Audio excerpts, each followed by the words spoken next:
Hello, salut les mamans. Aujourd'hui, on va parler lecture.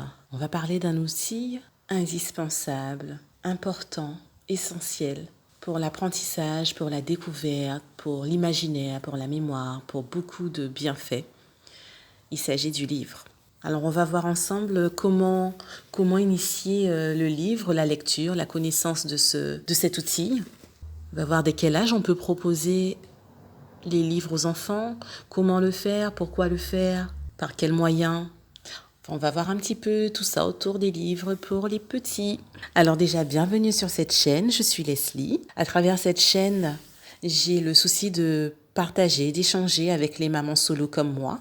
Et c'est à travers 3 dimensions que sont les enfants, le bien-être et les finances que nous nous positionnons pour pouvoir avancer, pour pouvoir garder la motivation, pour pouvoir évoluer, pour pouvoir être une meilleure version de soi-même.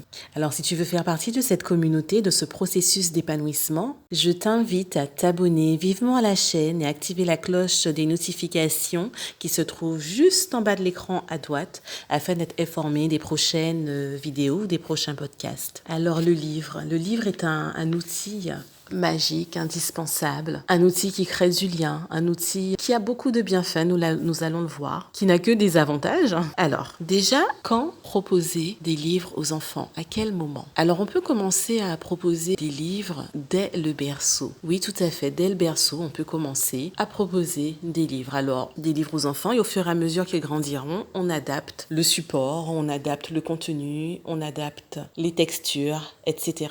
Donc, quand ils sont bébés, on va dire à peu près aux alentours de 6 mois qu'on peut commencer, on leur propose, au niveau de la texture, de l'outil en lui-même. Alors, qu'est-ce qu'on peut proposer? On peut proposer aux enfants, aux petits, des petits livres en mousse, vous savez, pour qu'ils puissent, ils commencent à mordiller, des livres en fait un peu sonores, des livres qui procure des sensations au niveau du toucher, donc qui permettent de développer au niveau des mains, des doigts, la sensibilité. Donc qui va toucher, il va sentir plusieurs textures, du rugueux, du lisse, du papier froissé. Il y a les livres aussi de bain, les livres qu'on propose pour le bain aussi, qu'il peut facilement mordiller, avec quelques pages, de gros dessins, de belles couleurs. Cela permet déjà à l'enfant de porter son intérêt là-dessus. Et puis au fur et à mesure, on pourra lui proposer, en grandissant, des livres en carton, des livres sonores avec des thèmes différents. Les animaux de la ferme, la nature, les automobiles, les jouets, avec des thèmes divers et variés. L'avantage, alors quels sont les avantages de pouvoir proposer des livres? Et ça lui permet d'avoir et de porter un intérêt à cet outil. Et on va voir que cela va permettre au fur et à mesure d'initier l'enfant petit à petit, non seulement à avoir l'amour et le plaisir des livres et de la lecture, mais aussi de favoriser le langage, la communication, de pouvoir aussi se concentrer, avoir des moments à lui où il regarde, il feuillette, il découvre un peu ce qu'il y a dans les livres. Alors les bienfaits dès le plus jeune âge est de favoriser bien sûr l'éveil au niveau du sens visuel, au niveau aussi du sens du toucher. Et il y aura aussi, lorsque l'on est à côté, on peut nommer déjà les images, dire ce que l'on voit, tourner les pages avec lui, le lui laisser. Donc il va le jeter, il va le mordre, il va le secouer. Après, il faut le laisser faire ce dont il en a envie. On adapte juste le support et il en fait ce qu'il veut. Et par la suite, en grandissant, cet outil permettra de développer le vocabulaire, de développer le langage, de développer la curiosité, de développer l'intérêt et le plaisir de la lecture. Cela va permettre aussi d'activer le processus pour la mémorisation. Donc ça entretient déjà la mémoire et cela prépare à la communication. Et l'avantage en fait de ce support, c'est qu'on en trouve à de très très petits prix, pour moins de 3 euros même, des petits livres très sympas. Cela nous permet aussi de passer des moments avec les enfants et de pouvoir échanger avec eux en leur nommant les objets, en leur demandant un petit peu plus grand lorsque le langage commence à émerger, lorsque les mots commencent à sortir aux alentours de 16 mois par là, 17, 18 mois, tout dépend de chaque enfant, et va le nommer il va y porter un intérêt, il va faire des associations. Alors, où peut-on placer les livres ? Alors, il faut les laisser à portée des enfants, qu'ils puissent s'en servir dès qu'il en a envie, dès qu'il porte son intérêt là-dessus. Donc, avoir soit une petite bibliothèque ou soit une petite boîte dans laquelle on range les livres, on les classe. Ça lui permet d'aller chercher le livre, de le feuilleter, de porter son intérêt et surtout d'y avoir accès facilement.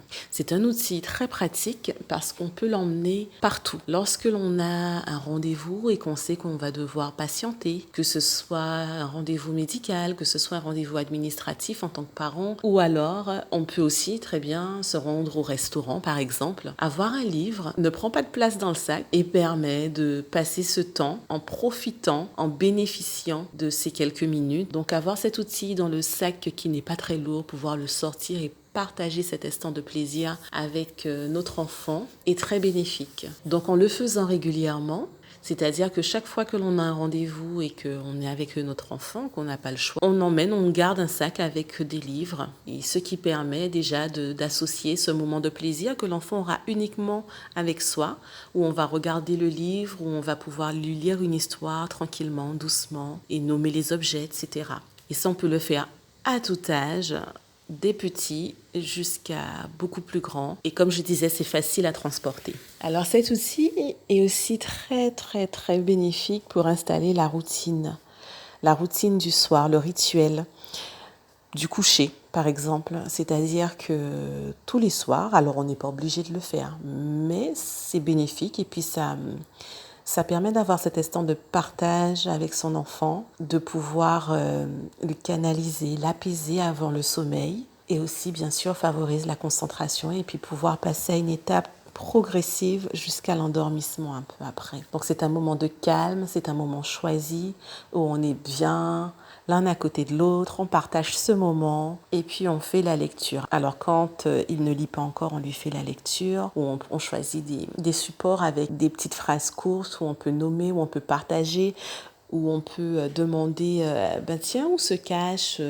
les petits objets ou le petit animal, etc. Ça, c'est très intéressant. Et donc, ça favorise ce rituel et cette routine qu'on peut mettre en place tous les soirs. Cela peut être aussi un autre moment de la journée, lorsque l'on est au calme, prendre un livre. Et du coup, ce rituel que l'on met en place, l'habitude que l'on aura donnée à notre enfant depuis le plus jeune âge, à prendre plaisir à voir des livres, à les toucher, à les regarder, à les écouter, lui permettra tout doucement de rentrer dans la lecture, dans l'apprentissage de la lecture, d'avoir de l'intérêt pour cela, puisque le fait d'entendre les histoires, le fait de pouvoir nommer les objets, le fait d'y être habitué au quotidien, fera qu'il aura un intérêt et un apprentissage favorisé en tout cas pour la lecture. Et un autre point qui est très important et que les enfants souvent nous imitent. Si on passe la majeure partie de notre journée sur des écrans, nous-mêmes en tant que parents, en regardant la télé, sur le portable, sur l'ordinateur quand on sort du travail, c'est la première chose que l'on fait, etc. On va au parc avec eux, on a le portable dans la main, etc. Et ils nous imitent, c'est-à-dire qu'après ils voudront aussi le téléphone, ils voudront la tablette. S'ils ont l'habitude de voir aussi, alors non pas qu'il ne faut pas le faire, mais bon, il faut pouvoir cibler les moments. Et aussi justement, comme ils nous imitent, il est favorable aussi d'être nous-mêmes dans la lecture. C'est-à-dire qu'avoir toujours un livre que l'on lit, avoir un journal, lire le journal le matin au petit déjeuner par exemple, avoir des moments de calme où la télé est éteinte, l'ordinateur est éteint, le téléphone est à côté, il ne nous dérange pas et on a notre livre et par exemple les enfants jouent. Mais ils perçoivent, ils nous voient, ils voient que l'on tient un livre, qu'on a ce support au quotidien ou en tout cas plusieurs fois par semaine ou le soir que quand on est au calme aussi, on prend un livre et cela les amène petit à petit, ils nous imitent, nos enfants, à adopter le même comportement et avoir un intérêt pour les livres. Donc ils nous imitent. Et cela va nous permettre de parler justement dans le prochain contenu de la lecture avant 6 ans. Alors si tu es toujours là de m'écouter, c'est que certainement tu es aussi intéressé par les livres pour les petits, pour les petits et les grands. Je veux bien que tu me dises en commentaire si toi tu as initié ton enfant à la lecture, au livre dès le plus jeune âge, si tu as commencé un peu après, s'ils sont plus grands, est-ce qu'ils ont un intérêt pour cet outil? Qu'est-ce que tu en penses? Alors je te laisse mettre un petit commentaire et puis j'y répondrai. Alors c'est un sujet dont je voulais parler puisque nous sommes bien sûr à l'ère du numérique et que souvent nos enfants, petits et grands possèdent des tablettes ou des ordinateurs d'enfants, etc. Plein de jeux, plein de jouets. Et il est vrai que dans ma profession, dans mon quotidien, j'ai souvent vu aussi des enfants dépourvus de ce type d'outils, j'ai envie de dire simples, pas chers et ô combien méritants le livre. Donc, bien sûr que les tablettes, etc. ont leur place et leur intérêt, bien sûr avec mesure et parcimonie, mais le livre est l'un des premiers outils en fait d'échange, de jeu, enfin qui permet, comme je le disais tout à l'heure, beaucoup de bienfaits. Et je voulais justement en parler puisque à notre époque où nous sommes tous en tant que parents, plusieurs heures, si on comptabilise par jour sur le téléphone portable, sur l'ordinateur, souvent qui sont nos outils aussi de travail, on laisse souvent peu de place pour le livre, pour la lecture. Et même en tant que maman solo, que parent solo, souvent on est dans le quotidien, on n'a pas le temps, on ne peut pas prendre le temps entre le travail, les enfants, l'organisation, etc. en cours. Et on privilégie peut-être d'autres activités, d'autres choses, mais on oublie le livre alors. Donc en fait, ce contenu était justement pour sensibiliser, pour en reparler, pour savoir ce que vous en pensez et comment vous initier cet outil. Alors si ce contenu t'a plu, je t'invite à mettre un petit pouce,